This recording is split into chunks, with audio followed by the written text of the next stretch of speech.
1, verses 1 to 14.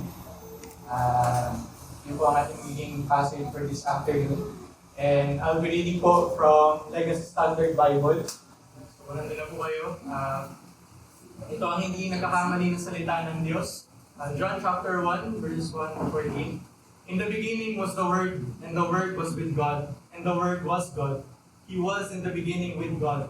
All things came into being through Him, and apart from Him, nothing came into being that has come into being. In Him was light, and the light was the light of men. And the light shines in the darkness, and the darkness did not overtake it. There was a man having been sent from God, whose name was John. He came as a witness, to bear witness about the light, so that all might believe through Him. He was not the light, but He came to bear witness about the light. There was the true light, which coming into the world enlightens everyone.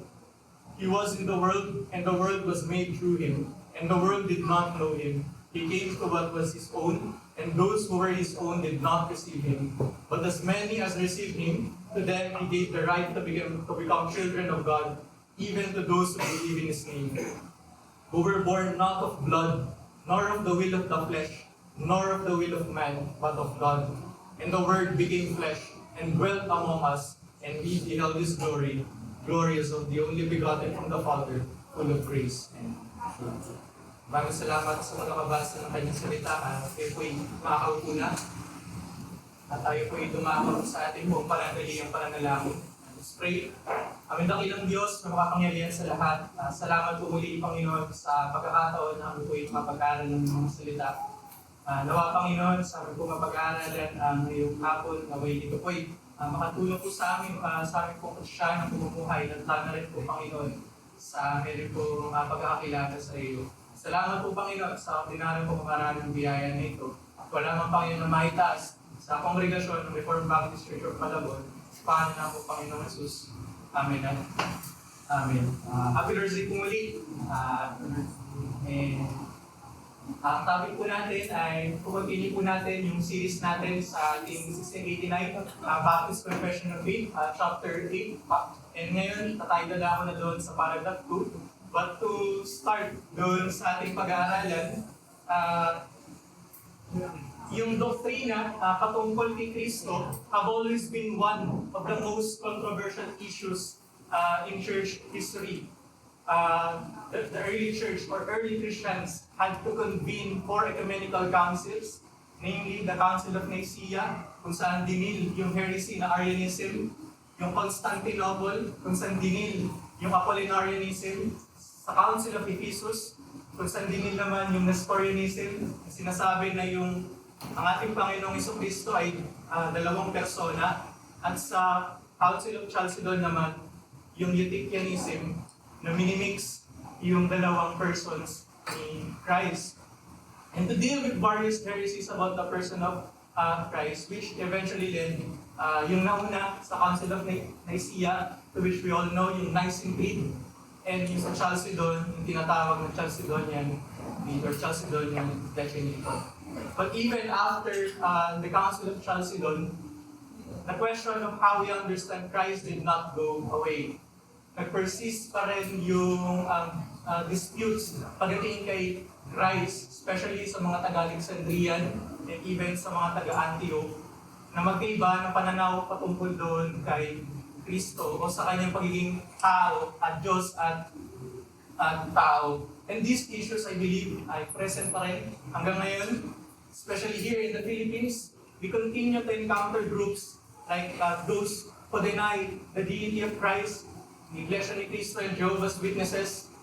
And sa kanilang statement of faith, since nakalagay naman ito doon sa kanilang website, ito yung kanilang kinoconfess o sinasabi, the Iglesia ni Cristo believes that the Lord Jesus Christ, the Son of God, is the one and only Savior given by God.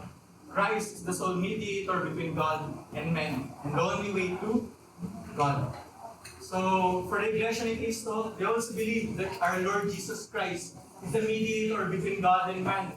They confess that Christ, the Son of God, is the one and only Savior given by God. And however, pag kinontinue dun sa kanilang confession of faith or statement of faith, sinabi nila doon But we do not subscribe to the belief that Christ is God-man, or both God and man. He is man in nature, according to his own testimony, and the teachings of his apostles. The attributes of a human being are found in Christ. He hungered, thirsted, became weary or tired, slept, and died. However, Christ is distinct from all other men, is the only one who did not sin.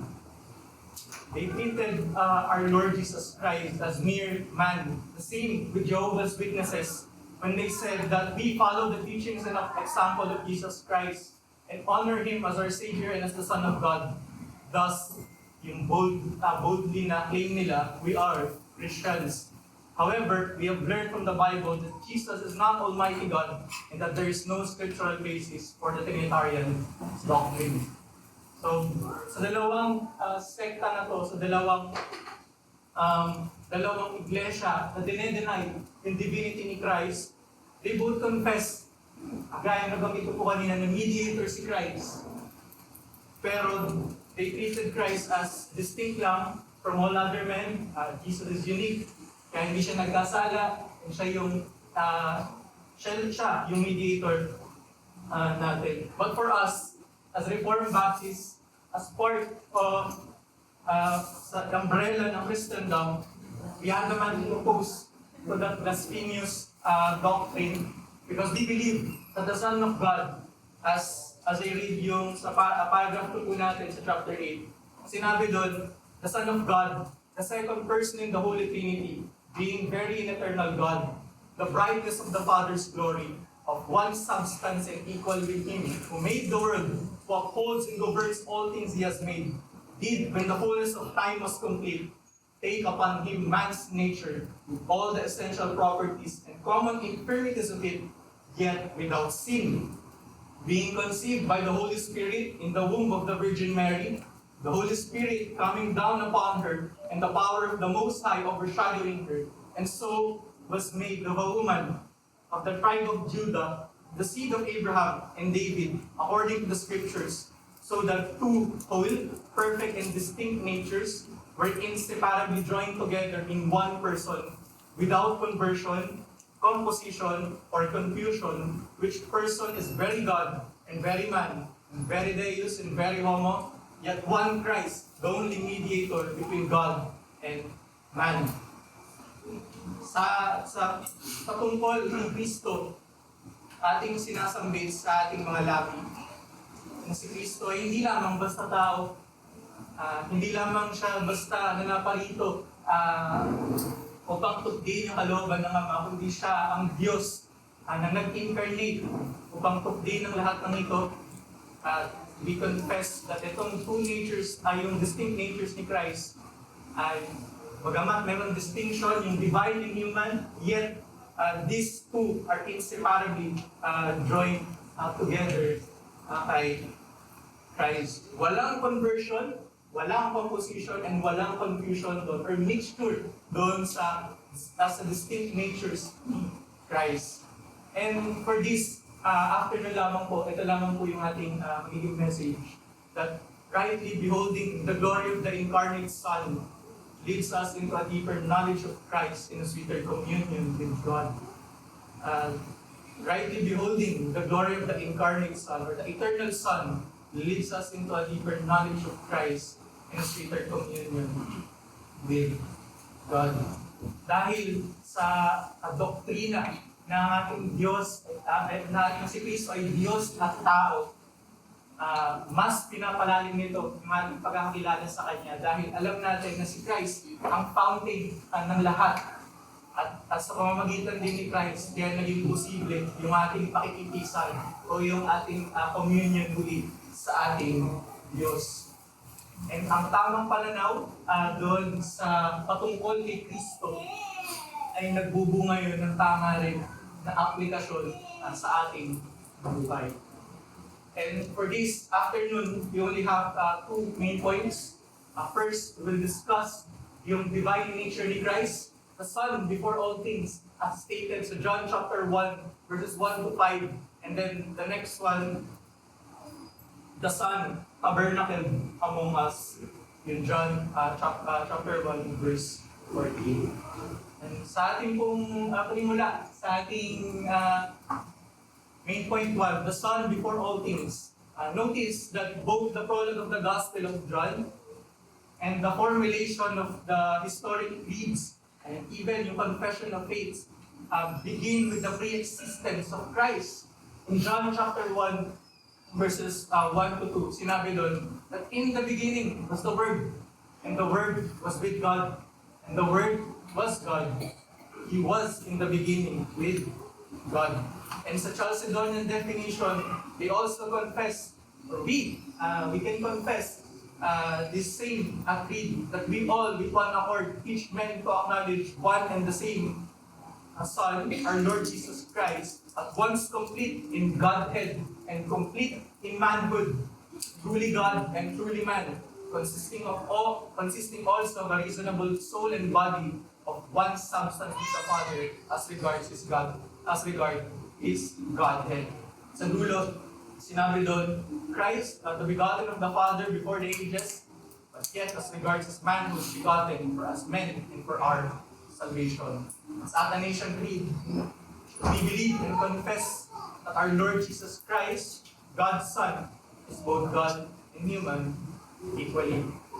So sa ating creeds, yung mga naunang mga mananampalataya sa pag-deal ng mga Christological heresies, they boldly claim na ang ating Panginoong Jesucristo ay siya, ang namamagitan para sa atin, pero siya rin ay Diyos. And the early creeds in our confession of faith, kagaya ng nabasa natin kanina,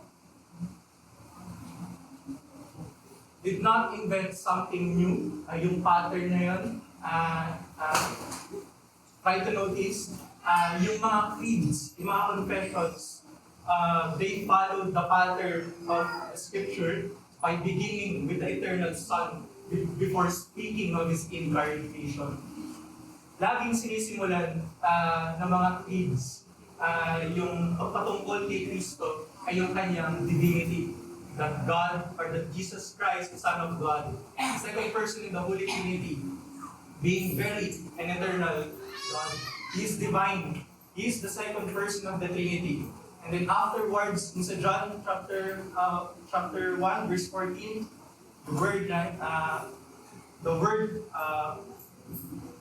the Word became flesh and dwelt among us. Same doon sa mga nabasa natin kanina sa Chalcedonian and sa Athanasian. Yung pagiging man naman ni Christ. Yun ay totoo. Kaya kino-confess natin that Jesus is truly God and truly man. And this clearly shows, mga kapatid, that in order for us to understand the incarnation of the Son, there must first be a proper grasp of His Godhood. Because if we don't begin on His Godhood, we will never grasp the gravity of the why. Why did God become man? Bakit siya naparito sa mundo natin? Bakit siya nag-incarnate? If we do not answer, or if we do not begin doon sa Godhood niya, we will never grasp the gravity of the why. If we do not first understand the who is the second person of the Trinity, who is our Lord Jesus Christ. And as stated, He is both God and man. And even sa ating catechism, naging series na natin before, doon sa question 25, tinanong doon that who is the Redeemer of God's elect? Answer, the only Redeemer of God's elect is the Lord Jesus Christ, who being the eternal Son of God, became man, and so was and continues to be God and man in two distinct natures and one person forever. Si Jesus, Jesu Cristo, ay ang eternal na anak o eternal na Diyos. And going back doon sa John chapter 1 verse 1, notice yung pattern kung paano kinonstruct ni John yung kanyang prologue or yung exposition niya patungkol doon kay Christ. And even all throughout doon sa Gospel of John, laging ang emphasis doon ni John yung pagiging divine at pagiging tao ng Kristo. But sa John chapter 1, sinabi doon that in the beginning was the Word, and the Word was with God, and the Word was God. The Apostle John teaches us that the Word existed before all ages, even before the creation of the world. And notice the pattern in the beginning. The same sa Genesis chapter 1 verse 1. In the beginning, God created heavens and the earth. But here, pagdating dito kay Christ, yung in the beginning na to, hindi ito pumapatungkol doon sa temporal, kundi ito ay pumapatungkol before yung creation, before mangyari o yung history na ito. John, again, takes us back to the beginning of all things to show us that the Word was already there. And for John, in contention to those who reject na yung Word daw dito ay hindi si Jesus, doon sa John chapter 1, if you will notice the whole context of it, yung subject ng chapter 1 na to ay pumapatungkol o naka-address doon kay Jesus. Pero sino ba yung nagkatawang tao doon sa John chapter 1 verse 14? Sino ba yung word na pinatutungkulan ngayon? Even sa mga succeeding chapters ng Gospel of John, sino ba yung point doon? Walang iba kundi ang ating Panginoong Hesus Kristo. And the beginning, Mark's application at the start of the word, probably eternally existed. John then highlights yung both distinction of the word. Yung word na yun nandun sa God. Sa John chapter 1, nakalagay po doon, after nung first clause that in the beginning was the word, lagay doon that the word was with God. And I believe yung God na pinatutungkulan dito, yung word was with God, it pertains doon sa Father. So the word was with God or toward God. And then doon sa huling clause ng John chapter 1 verse 1, and the word was God. So pinatutungkulan doon naman yung divinity nitong logos na ito. Hindi lang siya basta salita, hindi lang ito basta logos, kundi ito ay isang persona o particularly may kalawang persona ng Trinidad ng Diyos. And as Daniel Wallace, yung isang Greek scholar, points out, Jesus Christ is God and has all the attributes that the Father has, but He is not the first person of the Trinity. All this is concisely affirmed in, and the Word was God. So, dun sa John chapter 1 verse 1, ginagard na tayo nun na mahulog sa kinahulugan ng mga Aryans na they treated Christ as inferior or lesser being dun sa Father. Dahil clear doon sa John chapter 1 verse 1 that the Word was with God. Kasama ng Word na yun yung Diyos. At isa pang kontra doon ay yung idea rin ng oneness that the Father, the Son, and the Spirit nag-iiba-iba lang ng form. Doon sa second clause, imposible na pwedeng maging ama yung word na yun o maging ama yung word na yun dahil doon sa preposition na nilagay ni John that the word was kasama ng ama, kasama ng word yung Diyos. Yung word na yun ay Diyos. So, proper understanding doon sa katotohanan na yun, tinutulungan tayo nun na hindi tayo mahulog sa mga heresies. And isa rin ito salamat natin sa mga works ng mga naunang mananampalataya. And ibang may kasabihan tayo that we are all standing on the shoulders of the giants. And salamat doon sa kanilang contribution na ngayon ay mas naging klaro yun yung tulong ng creeds and confessions, especially sa usapin ng pagiging divine ni Christ. Yung mga na-formulate ng mga creeds and confessions nila. And doon din as we continue establish that Christ is the divine, there is a divine nature. Sinabi doon sa John chapter 1 verses 3 to 5 that All things came into being through Him. And apart from Him, nothing came into being that has come into being. So lahat na nandito sa nakikita natin sa buong sangsinuob o sa buong sangkatauhan, si Kristo ay manlilikha. And sinabi doon that apart from Him, apart from Christ, apart from the Word, nothing came into being that has come into being. Because in Him, in Christ was light, and the light was the light of men. The light, and the light shines in the darkness, and the darkness did not overtake it. He's God. He is the one who created of everything na nakikita natin.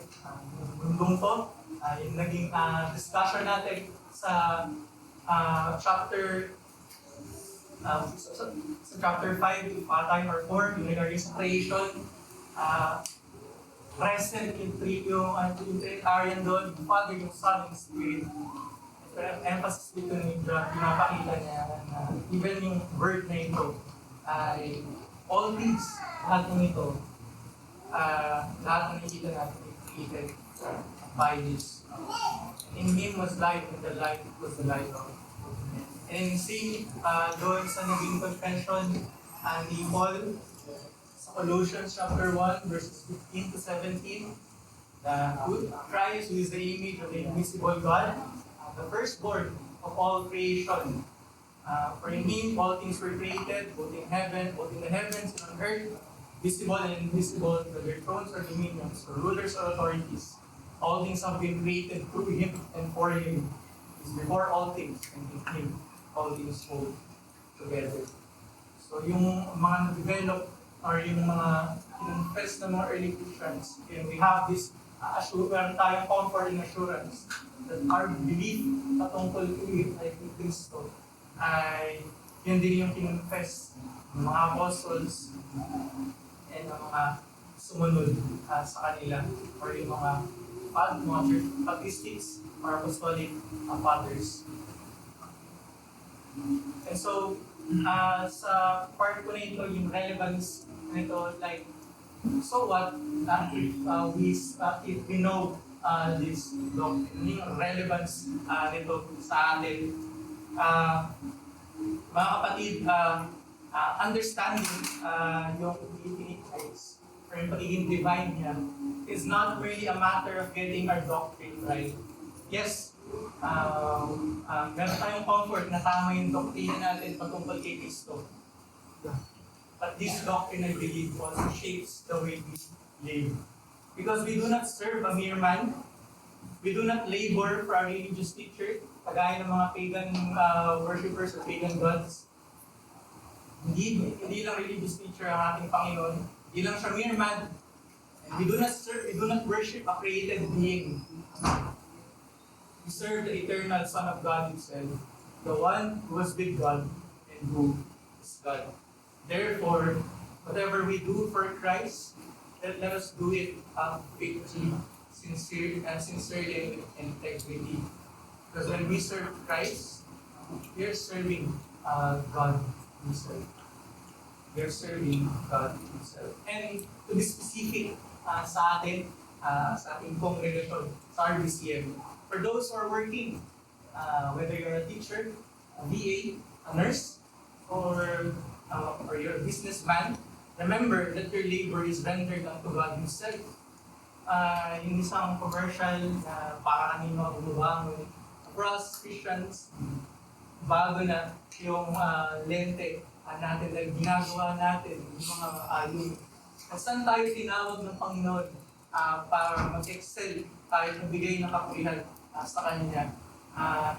Present talaga na may times na nag-burnout and all, pero we have this, meron tayong objective na hindi lang basta makapag-provide sa family, but ginagawa natin so primarily to glorify Christ. So, do not grow weary in well-doing, and do not serve Him half-hearted. And for those who are studying, whether you're a high school student or a college, or even those who take undergraduate degree program, remember that all truths belongs to Christ. Yung katotohanan ay kay Kristo lamang matatag. tagpuan. Dahil siya ang may authority sa lahat. Siya ang lumikha. Sa kanya nanggaling ang lahat. So, yung katotohanan ay sa kanya lamang din matatagpuan. So, study diligently and use the mind that God has given you. Save doon sa mga Lord for His glory. Because what is the achievement of man? Man's achievement is to glorify God and to enjoy Him forever. Yung pagbibigay natin ng kaluwalhatian sa ating Diyos. And for those who are preaching, mga fellow preachers, remember that you're proclaiming, again, not a mere man. Hindi lang ang tao, hindi lang basta tao si Kristo. Siya ay Diyos. You're proclaiming not a mere man, but the Lord of glory. And so you have access sa mga theological books, commentaries, and even mga sermons, and countless resources online.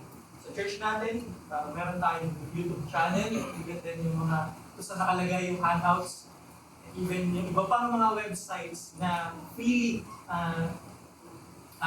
nakukuha natin yung mga theological books natin, yung mga commentaries. Therefore, you have no excuse to be lazy in the study of God's Word. Labor in the text, wrestle with the text until it breaks you open and fills with its glory. Because you're preaching, again, not a mere man, but God man, ating Panginoong Jesucristo. Preach Christ faithfully for His stand before God's people as the one who heralds His word. So, ganong kabigat yung mga dapat naging actions natin as believers, and believe this also extends din sa mga nakatatayan or nag-lead din ng family worship, that you're laboring doon sa daily ng preparation mo sa family worship. So, maging iba yung laging naririnig na maging devotional muna sa atin mismo, yung ating inaaral sa mga nagtuturo bago natin ito ibigay sa congregation. Because if this doctrine ay hindi nag-touch sa life natin, how are we going to preach this to our congregation or doon sa family members natin? So, labor in the text, wrestle with the text until it breaks you open and meets you with its glory. So, yun po, yun dun sa yung point 1. And sa pangalawa, the Son tabernacled among us. The Son did not really come to His people. Sa John chapter 1, verse 14, si David, He dwelt among us. Or mas prefer ko kasi doon rendering tabernacle. Echoing yung Old Testament, yung dwelling place ng Panginoon. Na kung dati ay naka-contain lang sa isang place, sa isang lugar. But ngayon, naparito yung Messiah. He tabernacled among us, or He dwelt among us. And this, I believe, was not a plan to consist in response to Adam's fall. Before the foundation of the world, the covenant of redemption, the Son freely undertook the work that would require Him to assume our nature and dwell among us as our mediator.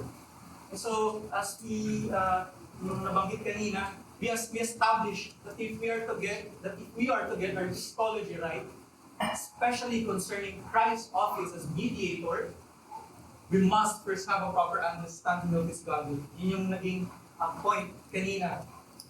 And makita natin that we began not with Bethlehem, yun doon sa kung saan pinanganak ang ating Panginoong Jesucristo. Sa John chapter 1, anong naging pasimula din ni John? In the beginning. So, we began not with Bethlehem, but with eternity. When we talk about His divinity, not with manger or cradle, but with the eternal Son who was with God and who is God. But this now raises an important question, that if the Son is truly and eternally God, how did He become our mediator? How can the one who is truly God reconcile God and man? And the answer is found in the wonder of the incarnation. The eternal Son, the second Godhead of the Trinity, did not merely come near to us, He assumed our nature and covenantally tabernacled among us. And sa pag-aaral natin sa main point 2, in a sense, ini-echo nito yung naging pag-aaral din natin last week patungkol doon sa pagiging mediator ni Christ and yung idea rin ng covenant of redemption. Sa paragraph 1, allow me to read lang po yung portion doon, that it is God in His eternal purpose to choose and ordain the Lord Jesus, His only begotten Son, according to the covenant made between them both, to be the mediator between God and man. So, yung incarnation, I believe, hindi ko hiwalay doon sa napag-agrihan ng Trinidad na Diyos sa covenant of redemption. As Thomas Brooks said sa kanyang book na Paradise Open, it was agreed between the Father and the Son that Jesus Christ should be incarnate.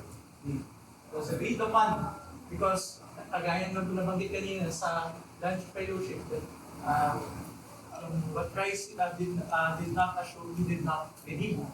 So, kaya crucial na ang Diyos na ito, ang ikalawang persona ng Trinidad na Diyos, ay mag-incarnate.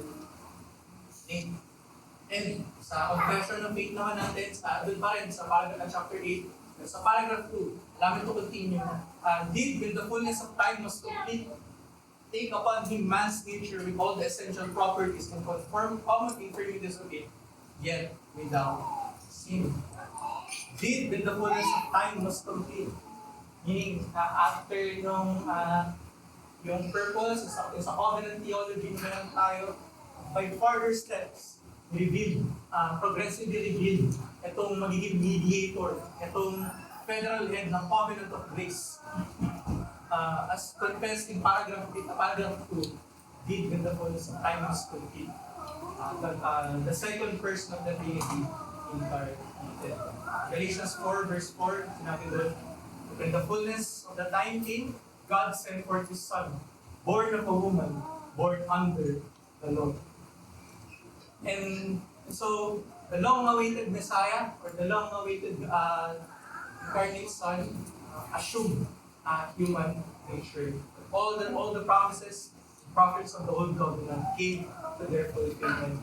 At ang katuparan na yung pagdating ng ating Panginoong Kristo.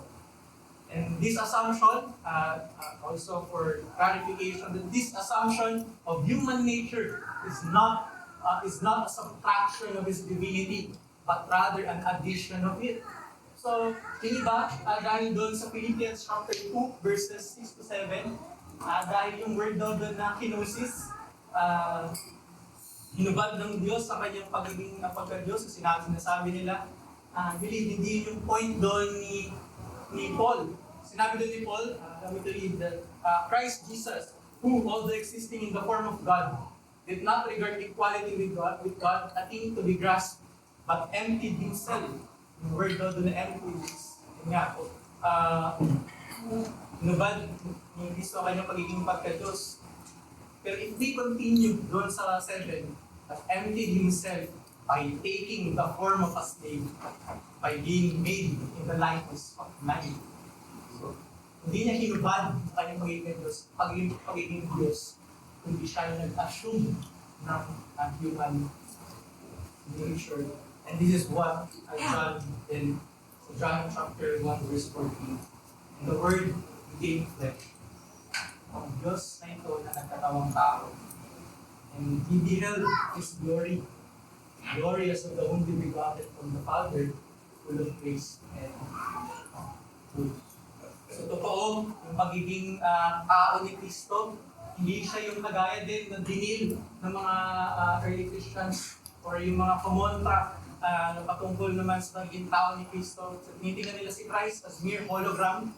Hindi talaga daw totoong tao, but clear sa testimony ng Scriptures, even then sa mga testimonies ng mga naunang mananampalataya. And no, our Lord and Savior Jesus Christ, yes, He is God, but He is also truly man.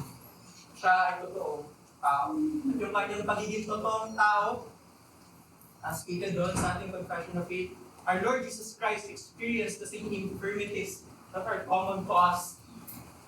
And yet, He is set apart from us sa katotohanan na to that He is without sin. sin.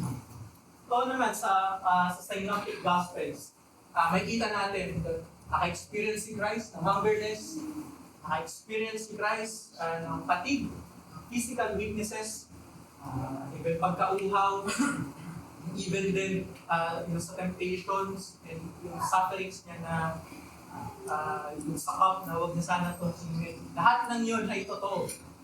Hindi yun basta lamang sinabi lang ni Christ. Lahat yun ay na-experience niya.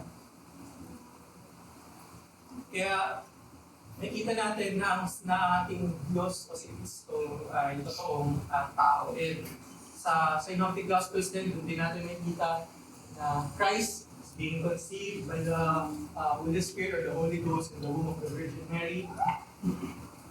Yun ay yung patnubay or yung work ng banal na Espiritu doon sa nature ni Christ as man. Present doon ay yung paggawa ng banal na Espiritu. So makita natin dito sa incarnation that yes, ang Son lamang ang nag-incarnate, pero present din doon yung work ng banal na Trinidad ng Diyos, yung Father and yung Holy Spirit. And as stated, sinabi din doon that and so was made of a woman of the tribe of Judah, the seed of Abraham and David according to the scriptures, so that two whole, perfect and distinct natures were inseparably joined together in one person. In Romans chapter 1 verses 1 to 4, sinabi doon, inugat ni Apostol Pablo yung kanyang authority o yung kanyang pagiging yung apostle sa idea that having been set apart for the gospel of God, which He promised beforehand through His prophets in the Holy Scriptures, or in time nila yung Old Testament, concerning His Son, who was born of the seed of David according to the flesh, who was designated as the Son of God in power, according to the Spirit of holiness, by the resurrection from the dead, Jesus Christ, our Lord. Si Kristo ang nag-incarnate at kagaya ng bamit natin, siya rin yung katuparan na matagal na hinihintay ng mga naunang mananampalataya sa lumang tipan. And this is why ganito ka-glorious, paulit-ulit natin naririnig na ganito ka-glorious yung New Covenant dahil sa New Covenant present na dito yung reality. Nandito na yung Messiah. Hindi na siya nakatago sa anino or sa mga mere types lang, kundi siya na mismo yung substance. Siya na yung ito yung inaasam na makita ng mga Old Testament. Ngayon, makita natin yung form nun, or yung mga ordinary use of grace, preaching of the word, yung sa sacraments mamaya, yung prayer and yung fellowship naman ng tayo dahil kay Kristo. Lahat ng yun ay galing sa Kanya. Lahat ng yun, tayo ngayon ay nandun at namumuhay na sa realidad or sa ito ang ating Panginoon sa Kristo. And doon din po sa part sa ating confession of faith, yung paglilinaw din, sinabi doon, two whole, perfect and distinct natures were inseparably joined together in one person. No conversion, composition, or confusion. Each person is very God and very man. In one Christ, so the mediator between God and man. Because meron po tayong mga Lutheran brothers who differ sa view natin when it comes to sa pagiging God and man ni Christ. So there are two views, perhaps meron siguro sa naging pag-aaral ko po, sa view ng mga Lutherans, they view the union of the two natures of Christ. They also confess, same sa Chalcedonian Creed, na si Christ ay truly God, truly man. Kino-confess nila yun. Pero what concerning po, especially doon sa naging pag-aaral ko na Owen particular good view, naging concern nila sa idea ng view ng Lutherans kasi for them, yes, merong two union of the two natures of Christ. However, yung human nature ni Christ, yung divine attributes niya, ay nasi-share doon sa human nature. And so for Owen and Goodwin or sa mga Puritans, hindi ba may tendency yan na yan na nga yung kinondemn ng mga unang mananampalataya, yung Eutychianism, yung kino-confuse or pinaghahalo yung divine pati yung man. But then, our Lutheran brethren will say na hindi namin ginagawa rin. Pero yun lang yung naging concern nila. Kasi if yung human nature ay merong share doon yung divine attributes ni Christ, paano magiging yung confession ay yung mga creeds, distinct yun yung dalawang yun. But for us, as Reformed, we maintain the distinction between the divine and human natures of Christ while confessing their inseparable union. Christ did not merely appear to be human. As stated kanina, na-experience niya ang lahat dahil siya ay totoong tao. Yet at the same time, He remained the eternal Son, second person of the Trinity. Therefore, He is both mighty, or He is God, and since totoo ang kanyang pagiging tao, He is then merciful to sympathize as a man. Kaya doon, natin madederive yung idea that the manhood of Jesus is going real. In every way, He is like us. The comforting truth is, He yet without sin, so that He might be the perfect mediator between God and man. Nauunawaan ni Kristo ang ating mga imperfections sa ating life. Ngayon sa Hebrews 4:15, He is able to sympathize with our weaknesses. Nauunawaan ng ating Panginoon ang ating kakulangan. Even din yung mga sufferings natin ating nararanasan. So, yun yung beauty ng incarnation ng ating Panginoon. Bakit siya ganun ka-glorious? Kaya sila Goodwin, sabi nila na ang greatest work ng Panginoon ay, greatest work of creation. Pero ang highest for them is yung incarnation ng dalawang persona ng Trinidad. And as Stephen Charnock said, alam ko rin lang po, but I wonder that two natures infinitely distant should be more intimately united than anything in the world, that the same person should have both a glory and a grief, an infinite joy in the deity and an inexpressible sorrow in the humanity. That a God upon the throne should be an infant in a cradle, a thundering creator be a weeping babe, and a suffering man. The incarnation astonishes men upon earth and angels in heaven. That is the wonder of creation, or the incarnation of our Lord and Savior Jesus Christ. And we are thankful that we do not only just celebrate this incarnation of Christ, every katapusan ng buwan ng taon, sineselebrate natin ito every Lord's Day. Ang ating dakilang Panginoong Jesucristo, ang Trinidad ng Diyos. So, mga kapatid, now that we have this idea patungkol kay Kristo na siya ay God and man, this truth presses upon us with great weight. Ang kalawang persona ng Trinidad ay Diyos at tao na sa ating buhay ay dinadakila at pinapupurihan at sinasamba at the same time nakakaunawa sa ating mga may expression nun, yung ordinary means of grace. Ganon katapat ang ating Panginoon from Monday to Saturday. Yung pagod na naramdaman natin sa kapag-battle ng sin, even din sa kapag-urali sa Word, dinadala tayo every Lord's Day para ating mapag-partake doon sa mga ordinaryong pumaraan ng biyaya ibinigay ni Kristo sa kanyang iglesia.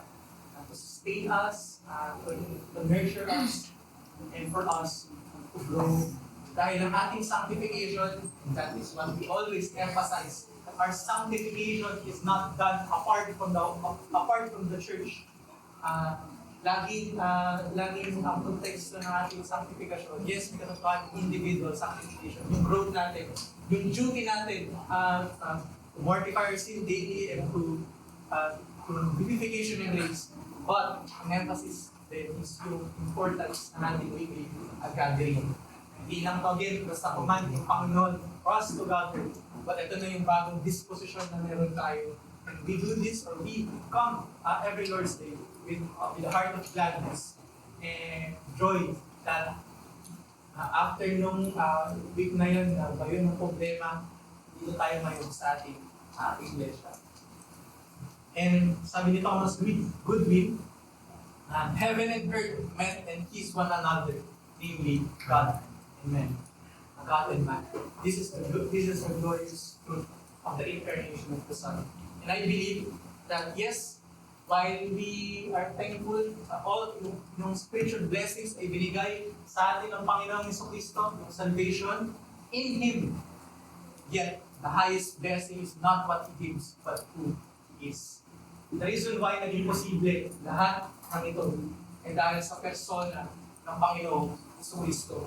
He is the highest blessing that we can have or meron. Yung theology, naging posible. Yung communion natin sa ating Diyos ay naging posible. Kaya tayo nakakalapit ngayon sa Kanya. Naway, atin siyang patuloy na pasalamatan sa katotohanan na ito. Sapagkat sa pamamagitan niya, again, tayo ngayon ay may tunay na pakikitisan or communion sa Diyos bilang mga tinubos ng ating Panginoong Jesucristo. Tayo ay manalangin. Aming Panginoong Diyos, salamat po sa katotohanan ng Panginoon na Ikaw ay both God and man. Salamat po Panginoon sa katotohanan na itong inaral ngayong hapon po nito. Tulungan niyo na ba po kami na sa amin po mga pag-aaral na ito. Okay, makatulong po ito sa amin sa amin po pagbalik na bukasan sa mga work. Even sa pag-aaral, may maging comfort po namin ito, katotohanan nito. Sa lahat, Panginoon namin po matatama sa bahay ng ordinary pong area. Salamat po Panginoon, ikaw lamang kumataas at matakila lamang sa pangalan niya po Panginoon Jesus. Amen at amen.